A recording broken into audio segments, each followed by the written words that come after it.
नमस्कार, market times TV में आपका स्वागत है। मैं हूं सुरेश मनचंदा और आप देख रहे हैं अपनी कमोडिटी। अपनी कमोडिटी के अंदर आज हम पहुंचे हैं राजस्थान के 12 जिले के अंदर। 12 जिले की 12 मंडी काफ़ी विख्यात है और यहां पर एग्री कमोडिटीज़ का ज़बरदस्त कारोबार होता है। लेकिन क्या यहां पर जिस तरीके का कारोबार होना चाहिए वैसा कारोबार होता है? क्या वो डेवलपमेंट्स यहाँ पर मौजूद हैं जैसे डेवलपमेंट्स सरकारें बताती हैं? उन सब की तहकीकात तो करेंगे ही, लेकिन ये भी जानने की कोशिश करेंगे कि आने वाला जो 2025 का गेहूं का सीज़न है वो क्या कहता है, चने का सीज़न क्या कहता है, और साथ ही साथ दूसरी और भी जिन्सों के ऊपर पे हम बात करेंगे। हमारे साथ बड़ा पैनल इस समय पर मौजूद है। यहाँ पर हमारे साथ में संतोष कुमार साहू हैं, आप फाउंडर एंड सीईओ हैं गो ग्रीन से। आपका स्वागत है साहू जी। हमारे साथ में मनीष लश्करी जी हैं, आप प्रधान हैं 12 मंडी से। इनकी काफ़ी शिकायतें हैं, उनको जरूर लेंगे और हमारी इस प्रोग्राम के अंतर्गत हम चाहेंगे कि सरकार भी इस पे संज्ञान ले और जो भी मंडी की जो दिक्कतें हैं उसके ऊपर पे सरकार को आगे आकर के जो कारोबारियों की जो समस्याएं हैं उनका समाधान करने की ज़रूरत है। नवनीत सोनी है हमारे साथ में देहात से, मनोज यादव हैं देहात से, नरेश कुमार रमानी जी हैं हमारे साथ में, आप कारोबारी हैं, सतीश खंडेलवाल हैं, आप भी कारोबारी हैं यहाँ 12 मंडी में, सुनील अग्रवाल हैं, आप दालों के जाने माने चेहरे हैं, हेमंत कुमार गुप्ता आप ट्रेडर हैं, सचिन गोयल हैं हमारे साथ में ट्रेडर हैं, हर्षित गालव हैं, नाम बहुत बढ़िया है आपका गालव जी, इस पर भी चर्चा करूंगा मैं आपसे प्रोग्राम के दौरान। आप भी कारोबारी हैं और साथ ही विपुल जैन हैं, आप भी कारोबारी हैं। आप सभी का स्वागत है इस खास पेशकश अपनी कमोडिटी में।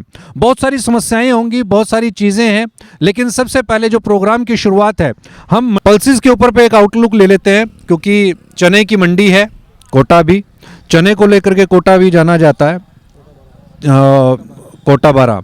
तो चने को लेकर के आपको क्या लगता है इस बार कैसी रहने वाली है 12 की मंडी? से ऊपर बिकेगा इस बार मंडी में चना।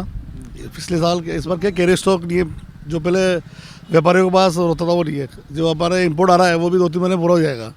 जो भी होगा बाजार से लेके काम होगा, किसानों को इस बार अच्छा मूल्य मिलेगा। सर जी 30 लाख मीट्रिक टन पीला मटर आया है इंपोर्ट होकर के, और साथ में चना भी आ रहा है, देसी चना भी, ठीक है जी। और उसके बाद प्रोडक्शन भी जो इस बार बता रहे हैं वो भी पिछले साल, क्योंकि अच्छे पैसे मिले थे किसान को, व्यापारियों को भी, तो किसान ने वहाँ पे शिफ्टिंग भी मारी है। नहीं, किसान इस बार गेहूं पे कन्वर्ट हुआ है चने से ज़्यादा। तो चने से ज़्यादा गेहूं पर क्यों कन्वर्ट हुआ है? वो किसान ने क्या है, किसान का तो जो 5,000 से 5500 में पूरा गेहूँ चना बिक गया, तेजी आई बाद में, तो इस वजह से गेहूँ ज़्यादा किया हमारे एरिया में। तो अभी तो शिफ्ट किया वो, मतलब चने की तरफ वापस आया कि भाई हमने जब पीछे बेच दिया था तब तो पैसे मिले नहीं, पिछले बार के बराबर ही आएगा चना, ज़्यादा नहीं आएगा। और बाकी दूसरी दालें क्या कहती हैं? दूसरा ये उड़द है, उड़द इंपोर्ट में पूरा बर्मा से आ रहा है, इसने पूरा उड़द का व्यापार खत्म कर दिया। तो गवर्नमेंट को थोड़ा इंपोर्ट पॉलिसी पे ध्यान देना चाहिए। जब इंडिया में इतना पैदा हो रहा है तो पहले इसको देखे। तो इस वजह से यहाँ का किसान भी और व्यापारी भी माल लेकर रह जाता है, उसको उसका पूरा पैसा नहीं मिलता। 240 लाख मीट्रिक टन की अपनी कंजम्पशन रहती है और आप प्रोड्यूस कर पाते हैं ज़्यादा से ज़्यादा 130-140 लाख मीट्रिक टन। तो इंपोर्ट की तो ज़रूरत हमेशा हर साल रहती है। हम सेल्फ सफिशिएंट हैं कहाँ? मेरी बात सुनो, जैसे व्यापारी ने स्टोर रख लिया, अब ये उसको स्टॉक को बाजार भाव से ले लिया, जब इंपोर्ट करते हैं बाद में ये तो नीचे भाव में इंपोर्ट होता है, तो जो व्यापारी का स्टॉक रह जाता है इंडिया का। तो अभी उड़द में ये हो रहा है, सीजन के भाव भी नहीं है, अभी हमारे साथ ये हो रहा है, इंपोर्ट सस्ता पड़ रहा है उल्टा। तो थोड़ा सा इंपोर्ट में सरकार को ध्यान देना चाहिए। 12 के आसपास का अभी सरसों देखें तो सरसों कैसे लगता है आपको आसपास के इलाकों में? सरसों का रकबा इस बार कम है, किसान को पैदावार कम निकली पिछले सालों में, तो इस वजह से वो डाइवर्ट हुआ है। और इस बार पानी अच्छा था तो इस वजह से गेहूं में शिफ्ट हुआ है। गेहूं और लहसुन है का रकबा बढ़ा है इस बार। गेहूं और लहसुन की तरफ तो गया ही है, लहसुन के तो बहुत बढ़िया दाम मिले थे उसको, पिछले 2 साल से ही मिल रहे हैं, अच्छे दाम मिल रहे हैं और इसकी वजह से वो लहसुन की तरफ जा भी रहा है। लेकिन कमोबेश अभी आपको सबसे ज़्यादा बुलिशनेस किस में दिखाई देती है और स्टॉकिस्ट को इस बार किसकी तरफ ज़्यादा ध्यान देना चाहिए? इस बार सरसों और चने की तरफ ध्यान देना चाहिए। गेहूं एक नॉर्मल रेंज में चलेगा। हाँ, सरसों मैं क्या मान करके चलूं, क्या भाव सरसों में देखने को मिल सकते हैं? सरसों एमएसपी के आजू बाजू मिलती है, अगर 54-55-56 रुपए के आजू बाजू तो स्टॉक करना चाहिए। हाँ। क्या भाव? ऊपर में 6500 रुपये 6500 एक बार देखते हैं। और चने में हम क्या माने? चने में मन एक बार वापस 7500 रुपये 7,075 रुपये बनेंगे बाजार, 7500 रुपये वापस।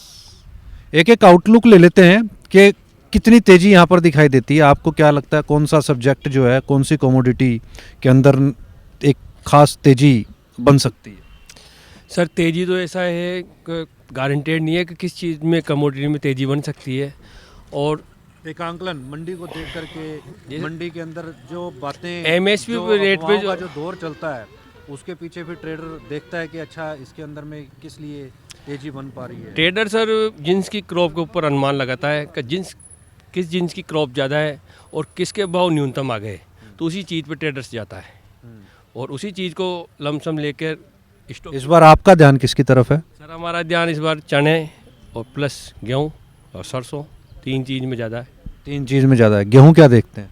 गेहूँ सर जैसे 2500-2600 रुपये लोरेस्ट बिकता है तो लेने का बनता है, और ऊपर में 2800 रुपये जो बता रहे हैं हमारे सीनियर वो है। जो आज के जो भाव दिखाई दे रहे हैं 3000-3100, ये भाव लेने के हैं या माल छोड़ देना चाहिए? ये तो माल छोड़ने के सर आहिस्ता ही भाव हैं, जो भाव है काफ़ी पिछले वर्षों से लॉन्ग टाइम से बहुत हाई रेट पे ही है, तो इसमें ना तो स्टॉक बनता है और है स्टॉक तो उसको बेचना ही बनता है इसमें।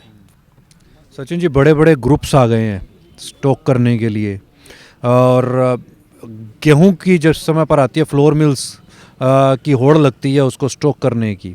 ऐसे में क्या लगता है आपको, प्राइसेस नीचे जाएंगे? पिछले साल भी भारत जो है वो एक ऐसी स्थिति में आ गया था कि हो सकता था कि उसको आयात करना पड़ता गेहूं, और इस बार भी कहीं ना कहीं जो हमारे पास जो आंकड़ा है उसके मुताबिक ऐसा लगता है कि इस बार, पिछली बार तो चलो बचत हो गई थी, आयात नहीं कर पाए गेहूँ, इस बार हो सकता है कि आयात करने की नौबत आन पड़े। कोई बताना चाहेगा इसके ऊपर पे किसी का कोई जवाब, कि पिछले बार भारत जो है बच गया था गेहूं आयात करने से, लेकिन इस बार ऐसा लग रहा है कि हो सकता है आंकड़ों को देखते हुए गेहूं आयात करने तक की नौबत बन पड़े।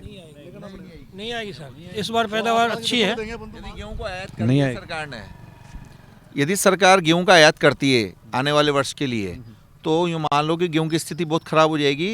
डोमेस्टिक यूँ मान लो उत्पादन बहुत ज़बरदस्त है गेहूं का। पिछले साल से हमारे खुद के एरिया में लगभग 1.25 उत्पादन बैठ रहा है, इस साल रकबा बैठ रहा है, उत्पादन भी संभवतः 1.5 ही बैठेगा। अभी तक की जो क्रॉप का जो साइज, जो एस्टिमेशन है वो ठीक लग रहा है? बहुत अच्छा है, मौसम भी बहुत अच्छा है क्रॉप के अनुरूप, और उत्पादन बहुत अच्छा निकलने की पूरी संभावना है। यदि सरकारें यदि कहीं से आयात करती है तो मान लो कि किसानों का गला काटने के समान बैठेगा उसका कार्यक्रम। यानी कि जो इस समय पर 12 के जो कारोबारी हैं उनकी अगर मानी जाए तो उनके मुताबिक सरसों और चना इस बार की हॉट कमोडिटी रह सकती हैं।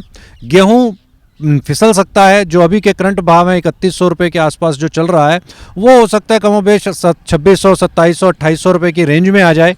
नई क्रॉप ऊपर है, नई क्रॉप आपकी मार्च अप्रैल तक पहुंच जाएगी तो उसका भी एक प्रेशर बनेगा।